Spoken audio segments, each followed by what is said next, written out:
Hi everyone, it's Cheryl of GetFitNowWithCheryl.com. How are y'all doing tonight? I thought I'd talk again tonight a little bit about how to get motivated again to start exercising when you've been stopped for an injury or an illness for a while. Like I've mentioned before, I was in a car accident, rear-ended, and got whiplash, and I couldn't exercise for a couple of months, just was doing physical therapy, and now I'm trying to get back into it. The doctor's released me to do anything that I want as long as it doesn't hurt. If it hurts, don't do it. So that's what I'm trying to do. And so I'm finding out that I can do it, but it's hard to get motivated again to do it. Last week I only did it twice, worked out twice when I knew I could have done more. So I'm wondering if you're having the same problems I am getting motivated again. One of the reasons I used, or excuses maybe is better, is I was too tired. I didn't want to get up at 4:45 in the morning and work out before work like I was doing before the accident. And then when I got home after work, I was too tired too. So that was my excuse. Today, I did get up at 4:45 and I did do my yoga before work and it felt great. But I was tired throughout the day today. It did kind of drag me out, I think, because I'm not used to it. So I'm probably going to not do it tomorrow. I'll probably sleep till my 5:15 alarm goes off. And then maybe Wednesday, try it again. I need to get back into doing it at least 3 times a week and then on the weekends. I was also bad on Saturday. Instead of getting up and working out, I slept in.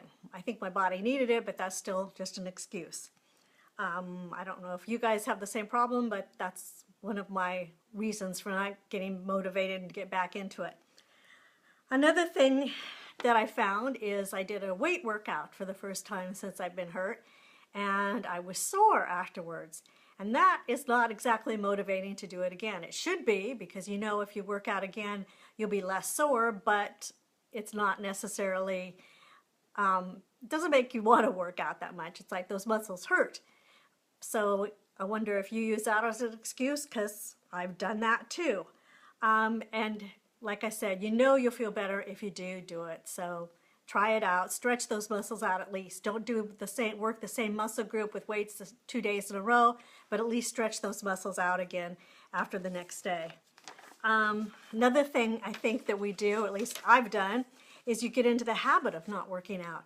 It becomes a habit of just sleeping a little later in the morning or doing something else after work, meeting somebody after work for drinks, or going home and picking up the kids, or fixing dinner, or going shopping, or whatever, instead of going directly to work out. And you get in that habit because you haven't been doing it, and you tend to just keep doing that instead of actually putting working out first. And you've kind of, even though you were doing it before, you've kind of let it slip, and you make that excuse, well, I've got to go to the market. Well, I got to pick up dinner. Well, people are waiting for me. Well, yeah, well, a lot of wells, and you don't get the workout in. So I think we become a creature of habit in that respect too. I know that's one of the reasons I haven't been working out as much as I should have. I think another thing is, at least for me, was the fear of hurting the injury again, hurting my neck, doing something that would set me back, and I'd have the pain again, and then I didn't want that. So I was hesitant to do anything. I still have been hesitant to try to do a sit-up and bring my hands up by my forehead and pull myself up, because I'm afraid it's going to be a strain on my neck. And it's not, you know. I've got to get over that. And I think we all have that fear of hurting ourselves again. It hurts so bad when we're injured that we don't want to risk that. We don't want to do that again. And if you've been sick, you don't want to do anything that's going to make you feel sick again. It's a nasty feeling. You don't want that. I've learned, my therapist told me the first day that ice is like a miracle drug. And I actually believe that. I've learned every night I would put ice around my neck, an ice pack, and put it on for 20 minutes, take it off for 20 minutes, put it on for 20 minutes, take it off. I mean, it's just like when you're watching TV or something, put it on until there's a commercial, take it off. And it's like a miracle drug. Ice is the best thing in the world for any injury. It's amazing how much it's helped me. I mean, I've had a couple muscle relaxants and just ibuprofen. And the muscle relaxants I quit taking, and just ibuprofen, I only took one at night. And the ice has been the best thing in the world. So anytime you're injured, I definitely recommend the ice. And I think you just got to get over the fear that you're going to make yourself feel worse, because you're not. You're going to make yourself feel better once you get working out again. It's incentive, it's motivating, but you have to get in there and do it. So I think that's one of the fears too, and you need to motivate yourself. Once you start, once you get back into the swing of it, you'll feel better. You really will. I think you also tend to put off getting back in the routine and the motivation because other people have expectations of you. Like, you haven't been exercising for a while, so other people have gotten used to you not doing it, and so they're kind of grasping for your time. You know, like you used to work out when you first got home and you had dinner a little later. Well, now since you've been injured or ill, you've had dinner earlier. You came home, fixed dinner, and ate. Well, now they're used to that, and that's what they expect of you, and they don't want to go back to waiting, or they expect you to make dinner when you first come home, and you don't get that workout in. Or first thing in the morning, they want your attention rather than you getting your workout in. And so you have those people pulling at you, and you've got to get them back in the habit of realizing, look, this is my time. I need this time. I'm not asking a lot, 30 minutes, and I need it. And then I'll be there for you. I have to take care of me so I can take care of you. So you're not asking a lot. You just have to retrain them. You had them trained before, and now you got sick or injured, and they got used to pulling on your time and you being there for them when they wanted. Well, now you got to make them realize that you need your time too, and this is important. So that's one of the things that I think takes away from your motivation to get back into your workouts too. I think a big thing that will help is just getting started. Make it a goal, make it a priority, write it down.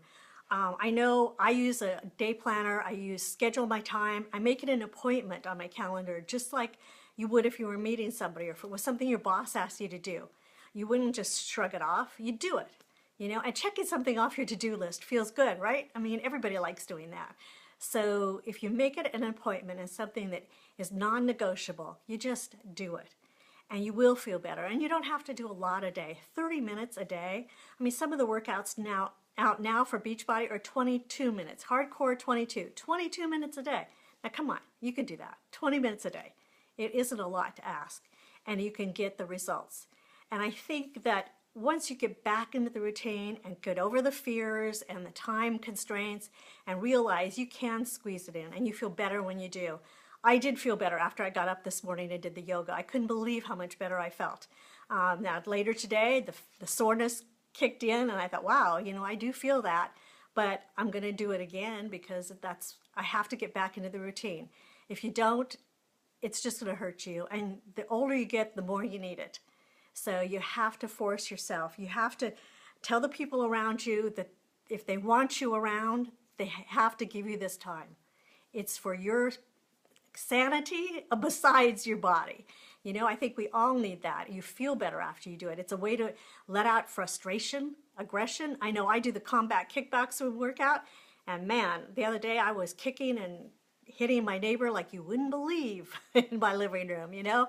It was a great feeling to let out the aggression because his people he used to fix his pipes broke a pipe in my house. So yeah, I was using that as a punching bag. I'm telling you, his face was right there as I was kicking and hitting, and it really felt good, and it made me feel so much better afterwards.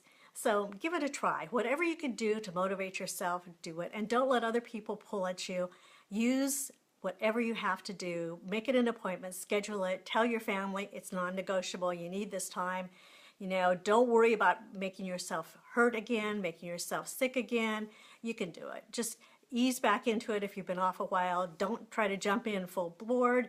Take it slow. Start maybe, if you have used to be running, start out walking. If you're used to doing full out cardio, cut it back a little, but do something. Don't waste your time. Don't not do it. You need it. You know, we all do. And if I can help you at all, I'm here for your questions and answers.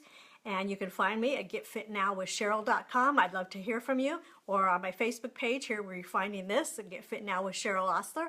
I'd love your comments. I'd love for you to subscribe to my blog where I give tips and recipes and suggestions. And I do blog once a week, so you can find me there also. And thanks a lot, you guys. I hope you have a great evening and try to keep safe and healthy, okay? Good night.